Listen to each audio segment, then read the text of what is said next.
Welcome back. You're watching CNBC TV 18. Now, the union budget, remember, has also announced several measures which gives more importance and big impetus to Gujarat's GIFT City and the International Financial Services Centre on the whole. It currently houses many of these financial services companies and is also gaining more traction. In terms of some of those important announcements in the budget, there was delegation of powers under SEZ Act to IFSCA and single window clearance given amongst all the regulators put together, permitting acquisition financing and also enabling arbitration and other ancillary services. These are big moves, and let me welcome on the show Injeti Srinivas, who's the chairperson of International Financial Services Centre Authority and is also really been instrumental in creating this as a hub for India. Injeti Srinivas, always a pleasure to have you on CNBC TV 18. Now, my first question, what are the big highlights and impact of the budget 2023, which is really going to give a boost to GIFT City IFSC? So I think it's a sort of watershed moment for the GIFT IFSC. Yeah. Given its importance as a project of national importance, government in the previous years also has been giving support in various ways, but some of the very impactful decisions have been taken in this budget, and one is further empowering the authority to become a unified regulator. So there will be a single interface as far as the investor is concerned for obtaining approvals. So one of the decisions is that since the IFSC is located in a SEZ, all the approvals required from the SEZ angle, now those powers are being delegated to the IFSCA.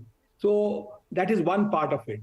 The second part of it is that when a domestic entity sets up shop in the IFSC, if it's a regulated entity, they may require approval or NOC of the domestic regulator.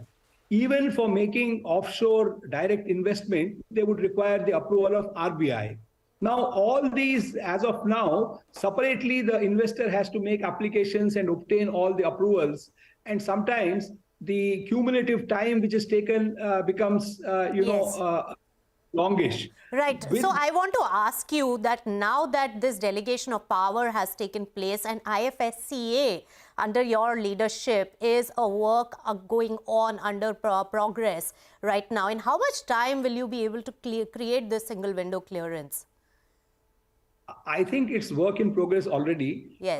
Because it's a little complicated because what happens is, we have certain requirements. We have our forms. SEZ has its forms. RBI, SEBI, everybody will have. So what we have really done is to minimize the burden of the applicant.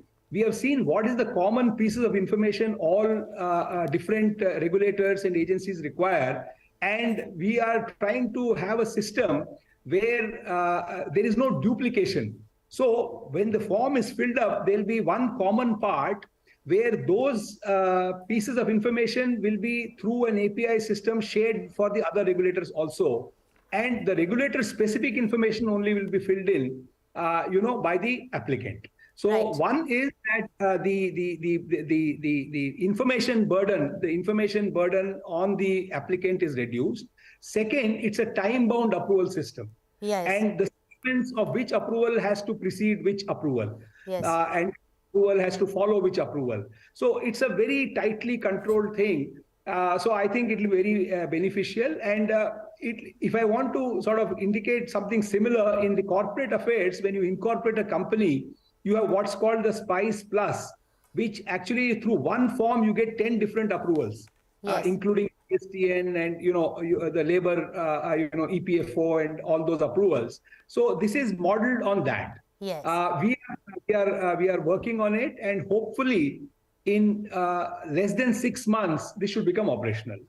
Okay, less than 6 months. That's a clear headline coming from you for many aspirants of the GIFT City. But Injeti Srinivas, one thing that really caught my attention was the acquisition financing to be allowed by the banks which are going to be present.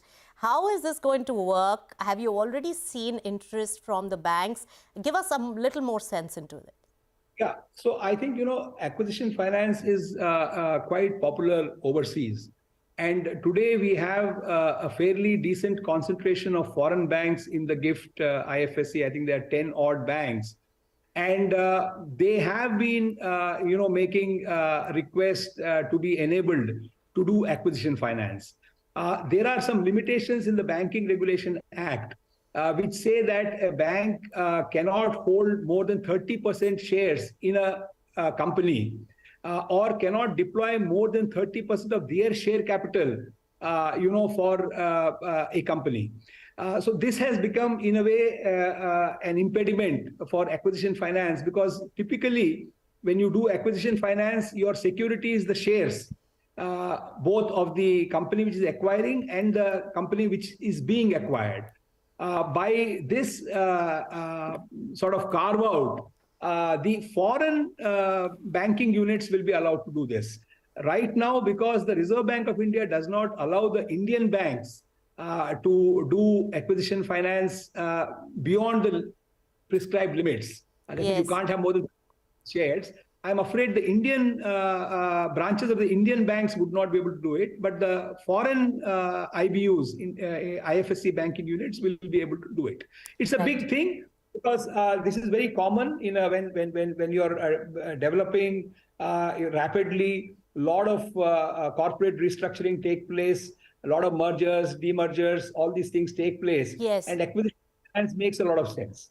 Right. So not for Indian banks as yet. RBI doesn't permit with beyond a certain threshold. That's an important clarity coming in. But nonetheless, it will be important for reducing costs for the Indian corporates who are going to avail of this. Now, my final question to you, Injeti Srinivas, very little time. What is the traction so far that you are seeing at the GIFT City? It's very encouraging, Nisha. In fact, I think in the last 6 months to say 9 months, we have seen huge traction in the funds industry.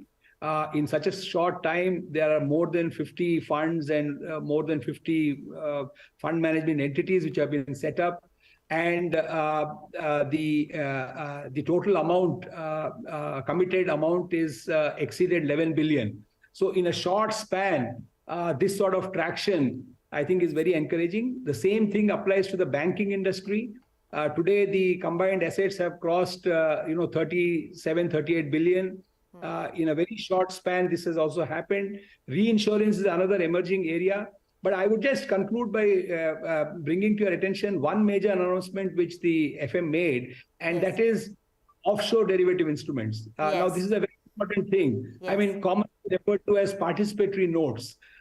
In the past, we have had a mixed response to participatory notes because at one point it peaked, it was over 4 lakh crore. Now, what's the participatory note is basically foreign investors not actually registering themselves in the Indian capital market, but being able to take this as total return swaps from the banks. But today it still exists, and it is concentrated in France and Singapore. And the idea is we should not export our capital market abroad.